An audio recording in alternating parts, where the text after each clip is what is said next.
point in your life, you probably had someone that you've looked up to and thought, wow, when I grow up, I want to be like that guy. Well, then you've had a role model. But what is a role model? A role model is someone that people look up to because they have good looks, you know what I'm saying, me, and have a specific talent or have accomplished something great. So it's easy to understand why you'd want to look up to these people. I mean, they've done great things, you want to do great things, we have so much in common. Really. But could a role model also be a bad thing? Sometimes people can look up to bad characters, like criminals or something like that, and want to be them when they grow up, which is, wrong. Or sometimes they can just get obsessed with their role models, and instead of being their own person, become the mirror image of the person that they were imitating, which is not cool. In the well-known Harry Potter book series by J.K. Rowling, Harry Potter has to grow up in a world without his parents. Now, I shouldn't even have to tell you that that sucks, but they kind of serve as a martyr for him throughout the books, like a role model. His dad was a master at Quidditch, and his mom was practically a genius, so he uses them perfectly to acquire greatness on his own without getting too carried away with his parents. And he accomplishes great things like killing a guy with no nose. Max Dillon is a character from The Amazing Spider-Man 2, directed by Mark Webb. He's your average nerd, He goes to work, does nerdy stuff, and then comes back a couple hours later. However, one day on his commute to work, he nearly gets hit by a car until your friendly neighborhood Spider-Man swings in and saves the day. Awestruck, Max Dillon becomes obsessed with the Spider-Man, and it ends up ruining his life. He becomes a social outcast and a shut-in, and never talks to anybody even less than he already did, which I don't even know how that's even possible.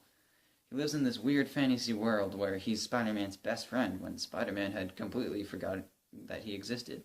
So far we've seen two situations where role models have helped, like in Harry Potter's case, and where they've ruined people's lives, like in Max Dillon's case. It worked for Harry Potter because he did it the right way and just looked up to his parents, and that was it. However, it didn't work for Max Dillon's case because he got obsessed with the Spider-Man. But what if he didn't have a role model at all? Well, now we're going to look at the awesome life of Jordan Belfort, a character from The Wolf of Wall Street, the main character. He works out as an entry-level job at a stock brokerage on Wall Street and works his way up the corporate ladder until he becomes the CEO owner of his own.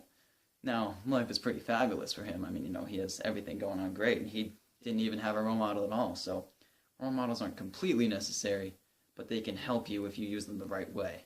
Still, you shouldn't look up to Jordan Belfort because things didn't exactly work out well for him in the end, So, we're left with the big question. Are role models good, or are they bad? My answer is that it's up to the followers.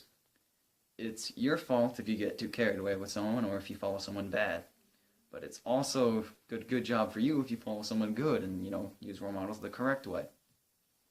This big question could be applied to anyone who admires someone else and wants to do what they did when they grow up, but, do it in your own way. So if you're going to follow someone, keep it real, do it in your own way, not just follow someone mindlessly. It's like, it's like learning how to do the whip. You can, watch a YouTube video of someone tell you how to do it and copy exactly the way they did, and then learn how to do the whip the boring way, or you could do it yourself and have all your friends tell you that you blow at it and then end up getting the best whip in the world, like me.